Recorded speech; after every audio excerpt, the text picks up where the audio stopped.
കിബറുണ്ടോ ഇല്ലയോ എന്ന് മനസ്സിലാക്കാൻ ഗസാലി ഇമാം റഹിമഹുല്ല തന്നെ ഇഹിയയിൽ എത്രയാ കാര്യങ്ങൾ പറയണത്. അതിലൊന്ന്, ആരെങ്കിലുമൊക്കെ ഉപദേശിച്ചാൽ മൂപ്പര് തെറ്റ് തിരുത്തൂല. നീ ആരോ പറയാൻ? സീനിയറായ ആൾ പറഞ്ഞാൽ സ്വീകരിക്കോട്ടോ, തങ്ങളോ ഉസ്താദൊക്കെ പറഞ്ഞാൽ. ഒന്നിച്ചുള്ള സഹഭാരവാഹിയോ താഴെ സർക്കിളിലോ യൂണിറ്റിലുള്ള ആൾ പറയുമ്പോൾ മൂപ്പർക്ക് അല്ല മോനെ നീ ആരോ പറയാം, നമ്മൾ കുറേ കാലമായാലും സങ്കടം കണ്ടോ.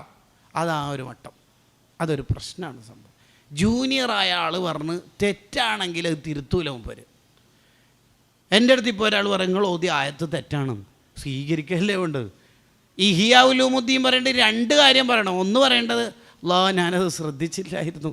രണ്ടാമത്തത് ജസാക്കല്ലാഹു ഖൈറ, അങ്ങനെ ദുആർന്ന് കൊടുക്കുക വേണ്ടത്. അതല്ലേ വേണ്ടത്. തെറ്റ് തിരുത്താനുള്ള മനസ്സില്ലെങ്കിൽ അയാളുടെ ഹൃദയത്തിൽ കിബറുണ്ട് എന്നാണ് അർത്ഥം.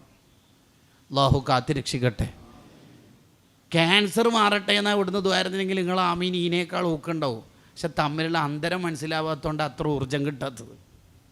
അതാണ് കാഷ്ടത്തിലും മൂത്രത്തിലൊന്നും കിടന്ന് മരിക്കല്ലേ എന്നങ്ങാനാ ഇവിടുന്ന് ദ്വാരത്തിനെങ്കിൽ ഭയങ്കര ആമീനായിരിക്കും. കിബർ മാറട്ടെ എന്ന് പറഞ്ഞാൽ ആമീൻ ആമീൻ. നമുക്കതിൻ്റെ അന്തരം മനസ്സിലാവാത്തതുകൊണ്ട്. ഒരെണ്ണം മണി തൂക്കമുണ്ടെങ്കിൽ ചിലതൊക്കെ അള്ളാഹു കൺസേൺ ചെയ്യും. പക്ഷെ കിബർ ഒരു മനുഷ്യൻ്റെ മനസ്സിലുണ്ടെങ്കിൽ ഒരു നില കടുപ്പിക്കൂല. അതാണ് അതിൻ്റെ ഒരു പ്രശ്നം. ഭയങ്കര രോഗമാണത്.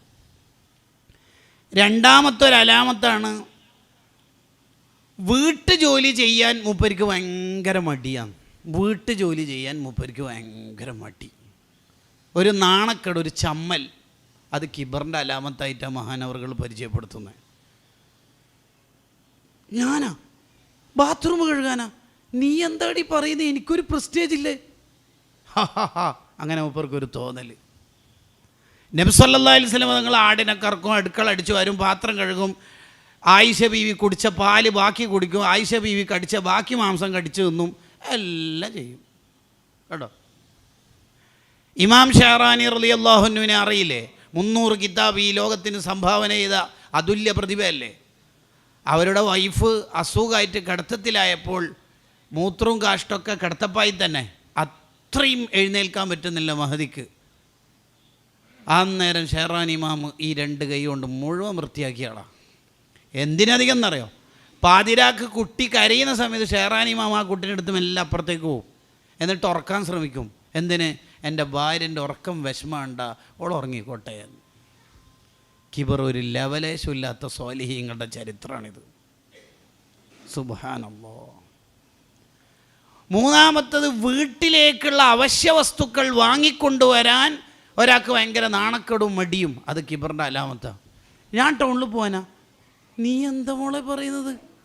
ആകെ 3 ദിവസത്തെ ലീവിന് വന്നിട്ട് മത്തി വാങ്ങാൻ പോകാനോ എന്നൊരു തോന്നൽ നമുക്ക് വന്നാൽ അത് കിബറിൻ്റെ അടയാളമാണ്.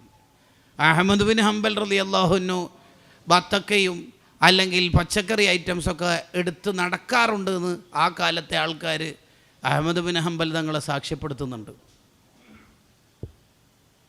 നാലാമത്തെ അടയാളം എന്താ കിബറിൻ്റെ? പാവങ്ങൾ വിളിച്ച പരിപാടിക്ക് മൂപ്പര് പോവില്ല. പണക്കാർ വിളിച്ച പരിപാടിക്ക് വേഗം, ഗ്രാൻഡ് മൗലിദിനൊക്കെ വേഗം പോവും. അത് ഏത് മൗലിദിനോടാണ് പ്രേമം? ഗ്രാൻഡാണോ അല്ല മൗലിദുൻ നബിയാണോ എന്ന് വേറെ നോക്കേണ്ടി വരും. അത് നമ്മളെപ്പോഴും ചിന്തിക്കണം. പാവങ്ങൾ വിളിച്ച പരിപാടിക്ക് മൂപ്പര് പോവില്ല. അത് കിബറിൻ്റെ അലാമത്തായി ഇഹ്യാ ഉലൂമുദ്ദീൻ എഴുതി വെക്കുന്നുണ്ട്. അള്ളാഹു കാത്തിരക്ഷിക്കട്ടെ. അങ്ങനെ വന്നു പോയാൽ തീർന്നില്ല നമ്മൾ ഈ ലോകം മുഴുവൻ. പിന്നെ എന്തിനാണ് ഈ ഭൂമിയിൽ ജീവിക്കുന്നത്?